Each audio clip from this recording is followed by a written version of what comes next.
Disable बच्चा है, पहले 2 दफ़ा लेकर गए हैं, मज़ीद इसके वालिद साहब बताते हैं।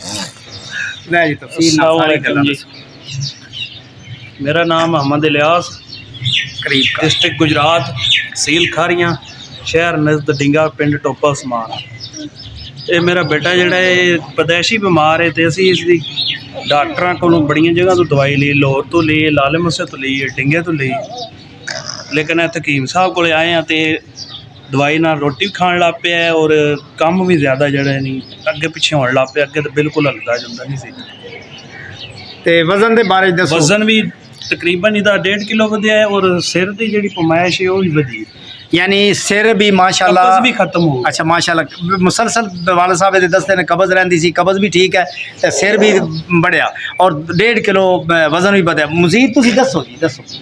मजीद ये वे कि अगे जड़ा ना एक जगह तो बैठा रहिंदा सी, हुण इत्थे बैठे आ ते अगे पिछे जाएगा, मंजी अच्छा, ते माशाल्लाह, बैठे थल्ले बैठे है ते जे इहनूं बर्तन नज़र आ गए ने फड़ के सट्टी आवणे थल्ले, सराहने थल्ले, लेफ थल्ले, हर चीज़ मतलब है ज़हन खुल गया माशाल्लाह। अगे ना बहुत ज़्यादा खुल। अच्छा माशाल्लाह, जिस तरह के वाले साहब ने दसिया कि 1.5 किलो 2 महीने दे विच वज़न, 3 महीने दे विच 1.5 किलो वज़न वधिया, सिर दी पमैश वर्गी, सर भी छोटा सी माशाल्लाह, बच्चा डिसेबल सी, हरकत नहीं सी करता माशाल्लाह, हुण बकौल इन्हां दे वालिद साहब और वैसे भी नज़र आ रहा माशाल्लाह, हर तरह की हरकत करता है।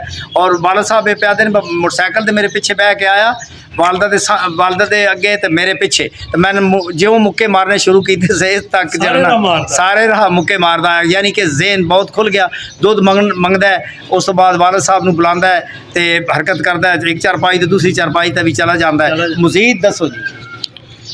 मजीद इंशाल्लाह और इंशाल्लाह बेहतरी आएगी दवाई, क्योंकि असं मुसलसल लै रहे हैं, सानू तो यकीन हो गया भी इत्थे ही ठीक होगा इंशाल्लाह। इन वालिद साहब दसिया जिस तरह डिसेबल सी, सारा मसल दसिया बार बार, और माशाल्लाह ज़बान भी खुल गई है, सिर भी बढ़ गया, 1.5 किलो वज़न भी वधिया 3 महीने दे विच, और इंशाल्लाह इसका 11 महीने का कोर्स है। इंशाल्लाह अल्लाह ताला रहम करेगा। इस तरह किसी का बच्चा वाक़ा 2 जहां सल्लल्लाहु अलैहि सदका हो, अल्लाह ताला रहम करेगा। मेरा नाम हकीम मोहम्मद खान सिपरा, इस्लामपुरा मोड़, मलकवाल। मेरा नंबर है 0343 55 56 718। दूसरा मेरा फ़ोन नंबर 0336 71 52 535। बादे मुखालफ से न घबराए को, आप ये तो चलती है तुझे ऊंचा उड़ाने के लिए।